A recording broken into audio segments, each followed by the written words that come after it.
India मधल्या कोणत्या फिजिओथेरपिस्टला जर ऑस्ट्रेलियामध्ये यायचं ऍज अ फिजिओथेरपिस्ट तर काय what is the procedure? So If you can आधी तर इंडियातला चांगला एक्सपिरियन्स लागतो, हम्म. म्हणजे ॲटलिस्ट 2 to 4 इयर्सचा एक्सपिरियन्स. प्रायव्हेट प्रॅक्टिस मध्ये पण चालेल की हॉस्पिटल किंवा कोणाकडे तरी हा, पाहिजे? कुठलीही पण Okay. कंटिन्युअस एक्सपिरियन्स पाहिजे. Okay. तिकडे 2 रजिस्ट्रेशन एक्झाम्स असतात, म्हणजे एक थेअरी एक प्रॅक्टिकल. हम्म. तर ॲपरा म्हणतात त्याचं. ठीक आहे. ओके.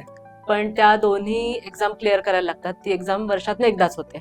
सो एक थेअरी आणि प्रॅक्टिकल दोन्ही क्लिअर झाल्याशिवाय तुम्ही ॲज अ सर्टिफाईड फिजिओ काम नाही करू शकत. ओके. कुठली तरी एक एक्झाम क्लिअर झाली तर you can work as a assistant, म्हणजे फिजिओथेरपी असिस्टंट किंवा असं अच्छा, लिमिटेड अच्छा. रजिस्टर्ड फिजिओ म्हणून काम करू शकता, ओके. कुणाच्या तरी सुपरविजनच्या अंडर. ओके. आणि दोन्ही झाल्यानंतर मग you can work as a fully registered physio. तर त्याच्यासाठी इधर हॉस्पिटल जॉब्स किंवा क्लिनिक जॉब्स पण करू शकता. पण त्या एक्झाम जरा अवघड असतात आणि थोड्या एक्सपेन्सिव्ह पण असतात.